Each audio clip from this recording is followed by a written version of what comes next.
Hello students, welcome to Promise Education. आज हम exercise 2.5 का फर्स्ट क्वेश्चन करने की कोशिश करते हैं। हम इस वीडियो में तीनों क्वेश्चन को कंप्लीट करेंगे। इस एक्सरसाइज में तीन ही क्वेश्चंस है और उसको हमें अंडरस्टैंड करना है पहले, उसके बाद हमें सॉल्व करने की कोशिश करना है। तो देखो, फर्स्ट क्वेश्चन क्या बोल रहा है ना, a learning platform charge a fix monthly fees and additional cost per learning module accessed. Okay, एक लर्निंग प्लेटफॉर्म है, वो प्लेटफॉर्म जो है ना सब सब बच्चों के लिए हर मंथ में ना एक फिक्स चार्ज रखा है उसने। वो फिक्स चार्ज क्या है ना, वो फिक्स चार्ज है हमारा रुपीज़। ओके, फिक्स चार्ज हमें नहीं दिया गया। ओके, तो एक फिक्स्ड मंथली फीस उसने रखा है और उसके बाद क्या रखा है, additional fees for accessing the modules. Okay, एक मॉड्यूल मतलब एक वीडियो या एक कुछ भी मॉड्यूल को, एक चैप्टर का मॉड्यूल बनाया हुआ उसने, एक चैप्टर को अगर एक्सेस किया हमने तो उसका एक फिक्स चार्ज उसने रखा है। Okay. A student observed that when she accessed 10 modules, एक स्टूडेंट ने ऑब्जर्व किया कि एक स्टूडेंट ने जब 10 मॉड्यूल्स को उसने एक्सेस किया, मतलब 10 चैप्टर्स समझ लो या ना 10 वीडियोस समझ लो। तो जब उसने 10 वीडियोस को जब एक्सेस किया तो no her bill was ₹400। Okay, जब उसने 10 मॉड्यूल्स को एक्सेस किया तो उसका बिल कितना आया, उसका बिल आया हमारा ₹400 जब 10 मॉड्यूल्स को एक्सेस किया। 10 मॉड्यूल्स को एक्सेस करने से उसको बिल आया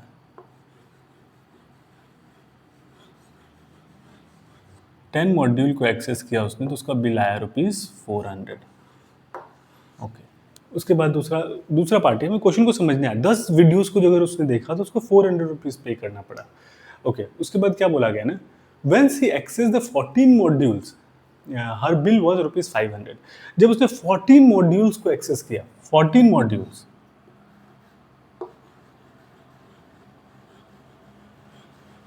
को एक्सेस किया ना तो उसका बिल कितना आया, उसका बिल आया हमारा ₹500। ₹500 उसको पे करना पड़ा।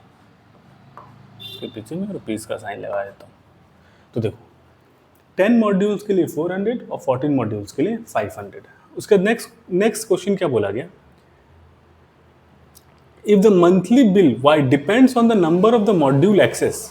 जो मंथली बिल जो है ना वो किस पे डिपेंड कर रहा है, मंथली बिल जो है ना वो मॉड्यूल एक्सेस पे डिपेंड कर रहा है। कितना मॉड्यूल एक बच्चे ने देखा, कितना वीडियोस देखा, उसको ऊपर डिपेंड कर रहा है उसका। ओके, उसके बाद आगे क्या बोला गया ना, if the monthly bill y depends on the number of the module accessed x। okay, number of the module access को क्या बोला गया, हम लोग जो number of the module access उसको क्या हम लोग क्या ले रहे हैं, एक्स ले रहे हैं। तो इसको क्वेश्चन में ये बताया गया तो हम लोग लिख लेते हैं इसको, let the number of module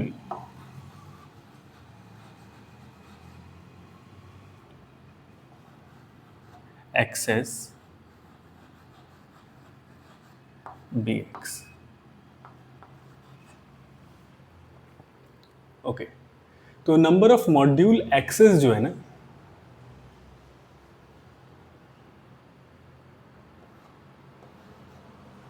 number of module access जो है ना उसे x लिया और उसके बाद हमारे हमारे हमारे हमारे पास क्या है, उसके बाद बोला गया ना, okay, and the monthly bill Y depends. Okay, तो मंथली बिल जो टोटल बिल आ रहा है उसे हमने क्या लिया है, वाई लिया है।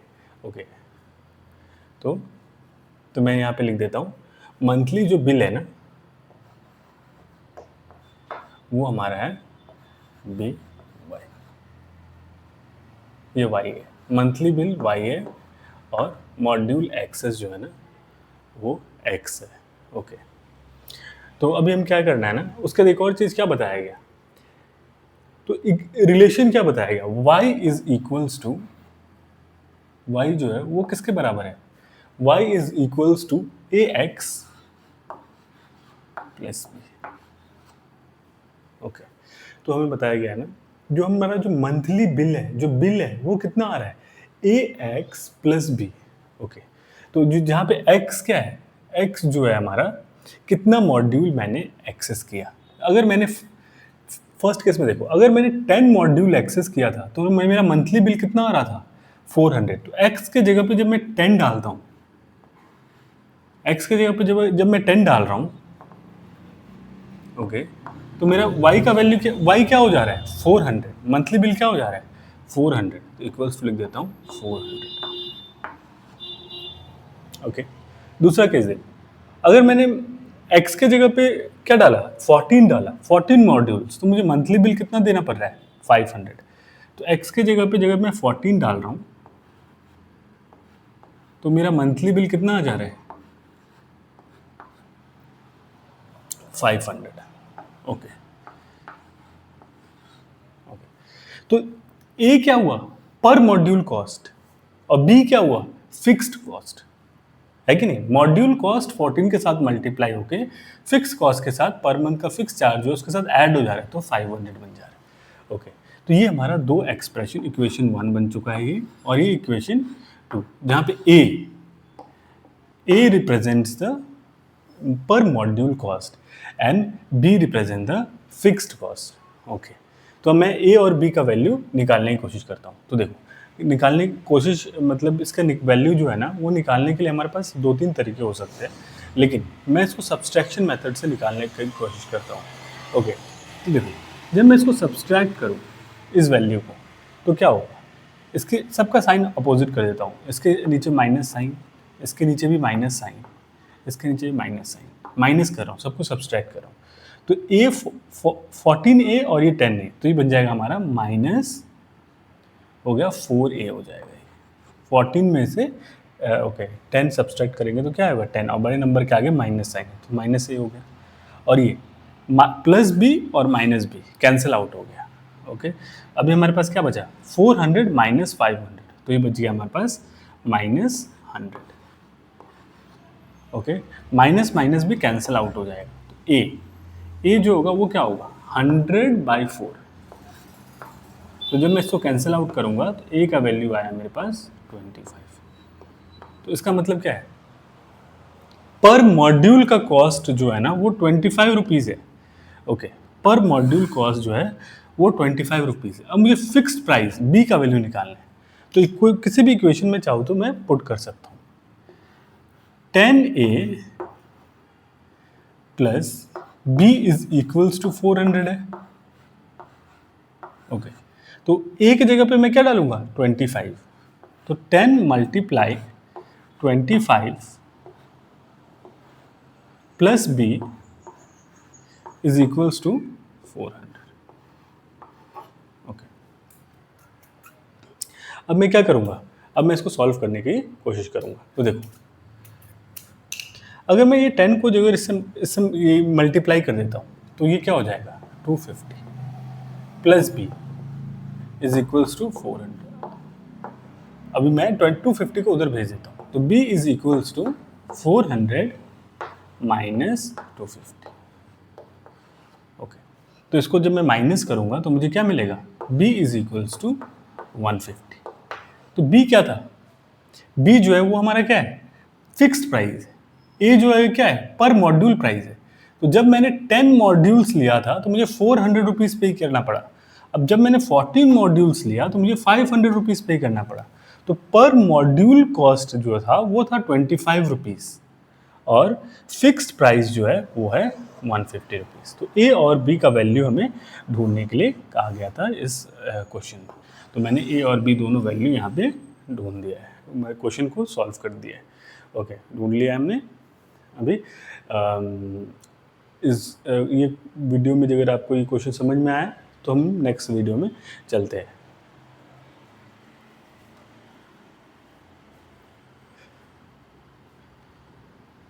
ओके स्टूडेंट्स, अभी हम सेकंड क्वेश्चन को करने की कोशिश करेंगे। तो हमें पहले समझना है इस क्वेश्चन में लिखा हुआ क्या है। A gym charges a fixed monthly fee and additional per hour for using the badminton court. Okay, एक जिम है ना, वो जिम एक फिक्स्ड मंथली फी हमें ले रहा है वो जिम को यूज़ करने के लिए। अगर किसी ने बैडमिंटन कोर्ट भी उससे अटैच, जो उसको बैडमिंटन कोर्ट को यूज़ किया तो उसको क्या लगेगा, तो उसको एडिशनल फी देना पड़ेगा। Okay, student use the gym Okay, then when she uses the badminton court for 10 hours, her bill was rupees 800. Okay, तो उसने जिम को तो पर मंथ यूज़ किया ही, और 10 आवर्स के लिए क्या यूज़ किया, बैडमिंटन कोर्ट यूज़ किया उसने। उस मंथ में उसने 10 आवर्स के लिए बैडमिंटन कोर्ट भी यूज़ किया। ओके, तो उसका बिल कितना आया, 800 रुपीज़ आया। तो देखो, इसको मैं एक बार अंडरस्टैंड करने की, इसको मैं एक बार अंडरस्टैंड करके लिखने की कोशिश करता हूँ। A student uses a gym and observe that when she uses the badminton court for 10 hours then her bill was rupees 800। Okay, तो 10 आवर्स के लिए जब उसने बैडमिंटन कोर्ट यूज किया, 10 आवर्स के लिए बैडमिंटन कोर्ट यूज किया है, तो उसको बिल कितना पे करना पड़ा, रुपीज 800 उसको पे करना पड़ा है। 800 रुपीज़ बैडमिंटन कोर्ट को यूज़ करने के लिए 10 आवर्स, और जिम को उसको फर्स्ट मंथ में पे करना पड़ा। उसके बाद क्वेश्चन में क्या बोला गया है, हम लोग समझने की कोशिश करते हैं। When she uses it for 15 hours her bill was rupees 1100। Okay, अगर उसने 15 आवर्स के लिए अगर बैडमिंटन कोर्ट यूज़ किया होता, ओके, तो उसका जो बिल आया है ना, वो रुपीज़ आया 1100 रुपीज़। इतना बिल उसको पेमेंट करना पड़ता। ओके, उसके बाद क्या हुआ ना, her bill was okay if the monthly bill y depends on the year of hour of using the badminton court x, okay, then the relation is y is equals to ax plus v, find the value of a and b। okay, तो क्या बोला गया ना, per hour monthly bill जो है ना, ये जो मंथली बिल है y, इसको हमने क्या बताया गया, y मंथली बिल जो y है ना, वो किस पे डिपेंड कर रहा है, वो डिपेंड कर रहा है हमारा ax प्लस b पे। ओके, जहाँ पे x जो है ना, वो क्या है, x जो है हमारा कितना आवर, पर आवर यूज, और y जो है ये है हमारा मंथली बिल। तो जो हमारा मंथली बिल है वो किस पे डिपेंड कर रहा है, x पे, कितना आवर्स हमने यूज किया, और a किसको रिप्रेजेंट कर रहा है, per hour use, per hour charge, और b किसको रिप्रेजेंट कर रहा है, fixed charge. B is representing the fixed charge, A is representing the per hour charge, and X represent the used, no, how much hour you have used the badminton court। okay, and Y किसको represent कर रहा है, per month। okay, ठीक, per month कितना हमें पे करना पड़ेगा। ओके, तो देखो फर्स्ट मंथ के लिए अगर मैं देखूँ 800 रुपीज़ मैंने पे किया है, कितना पे किया, 800 रुपीज़ पे किया है। ओके, कितने आवर यूज़ करने के लिए, एक आवर के लिए कितना कॉस्ट है, ए है। अब मैंने कितना आवर यूज़ किया, 10 आवर्स, और बैडमिंटन का जो ये बैडमिंटन के लिए, और जो जिम का जो फिक्स चार्ज है वो है बी। तो ये हमारा फर्स्ट इक्वेशन बन गया। अभी सेकेंड इक्वेशन देखो, सेकेंड इक्वेशन में मैंने कितने आवर्स के लिए यूज़ किया, 15 आवर्स के लिए। फिक्स चार्ज है is equals to, okay, that is 1100 plus B की जगह पे मैं क्या वैल्यू डालूंगा, बी तो फिक्स चार्ज ए। देखो अब यहाँ से मैं सॉल्व करके ए और बी का वैल्यू निकाल सकता हूँ। मैंने क्या बताया, सॉल्व करने का 2-3 तरीका है। जैसे हम सब माइनस कर सकते हैं, सब्सट्रैक्शन इन दोनों का कर सकते हैं, उसको हम लोग एलिमिनेशन मेथड बोलते हैं। उसके बाद सब्स्टिट्यूट कर सकते हैं, यहाँ से मैं बी का वैल्यू निकालूंगा और इस इक्वेशन में डाल दूंगा, तभी भी हम लोग वैसे भी हम इसको सॉल्व करने की कोशिश कर सकते हैं। तो देखो अगर मैं वैसे सॉल्व करने जाऊँ ना तो कैसा होगा, तो क्या होगा बताओ। ये इक्वेशन 1 है, मैं इसको एलिमिनेशन मेथड से कर लेता हूँ। एलिमिनेशन मेथड से क्या होगा, आसान होगा। हमें कॉन्सेप्ट को समझना है, मेथड तो हम कोई भी यूज़ करके इसको सब्सट्रैक्ट कर सकते हैं। तो देखो इसके आगे साइन क्या है, प्लस है, तो इसको मैं कर देता हूँ माइनस। इसके आगे भी साइन प्लस है तो इसको भी कर देता हूँ मैं माइनस। ओके, इसके आगे साइन प्लस है तो इसको भी कर देता हूँ माइनस। ओके, तो बी के आगे माइनस साइन, ये भी माइनस, तो ये कैंसिल आउट हो जाएगा। ए 10 और ये तुम्हारा ए 15, तो ये प्लस माइनस हो जाएगा माइनस, तो हो जाएगा 5a। ओके, और ये 800 और ये 1100, तो हो गया हमारा 300। और साइन आएगा माइनस का, क्योंकि 1100 के आगे साइन माइनस, इन दोनों को कैंसिल आउट कर देते हैं। तो a इज इक्वल्स टू क्या होगा, a इज इक्वल्स टू 300/5। अब जब मैं इसको कैंसिल आउट करूँगा तो क्या होगा, 60 हो जाएगा, 60 रुपीज़। तो इसका मतलब ए क्या था हमारा, पर आवर कॉस्ट था। ए क्या था हमारा, पर आवर कॉस्ट। तो पर आवर जो जगह बैडमिंटन कोर्ट यूज़ करने का कॉस्ट कितना है, 60 रुपीज़। ओके, इस ए का वैल्यू को यूज़ करके मैं क्या कर सकता हूँ, फिक्स चार्ज भी निकाल सकता हूँ। तो ये हमारा 800 इज इक्वल्स टू, ए की जगह पे क्या डालूंगा, 60 मल्टीप्लाई 10 प्लस बी। ओके, अब इसको मैं सॉल्व करने की कोशिश करूँगा। तो 10 इंटू 60 हो जाएगा हमारा 600। 600 को उधर भेज दूंगा मैं, तो क्या हो जाएगा, 600 जो हो जाएगा वो माइनस हो जाएगा किससे, 800 से। तो हमारा बी का आंसर क्या आया, बी जो हो जाएगा 200। तो बी इज इक्वल्स टू ₹200। ये ए और बी का वैल्यू हमें निकालना था। तो देखो एक बार हम फिर रिकैप कर लेते हैं। तो देखो 10 आवर्स अगर मैं बैडमिंटन कोर्ट यूज़ करूं तो मेरा मंथली बिल आया 800।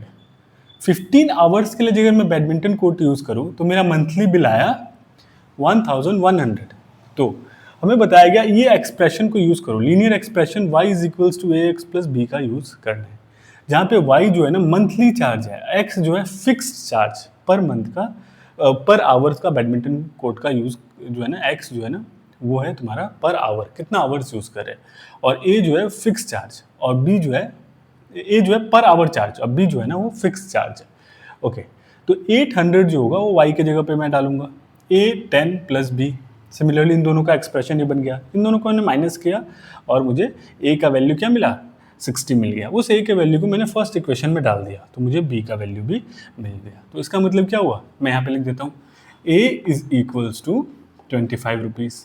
तो मतलब पर आवर जो बैडमिंटन कोर्ट यूज़ करने का कितना रुपीज़ देना पड़ेगा, 25 रुपीज़ देना पड़ेगा। और b जो है वो क्या है हमारा,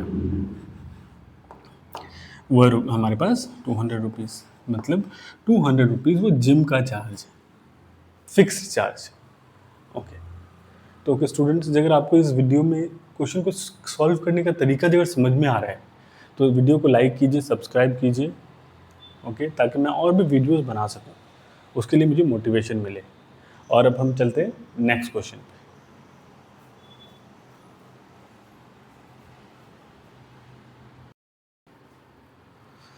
ओके स्टूडेंट्स, अब हम थर्ड क्वेश्चन को करने की कोशिश करते हैं।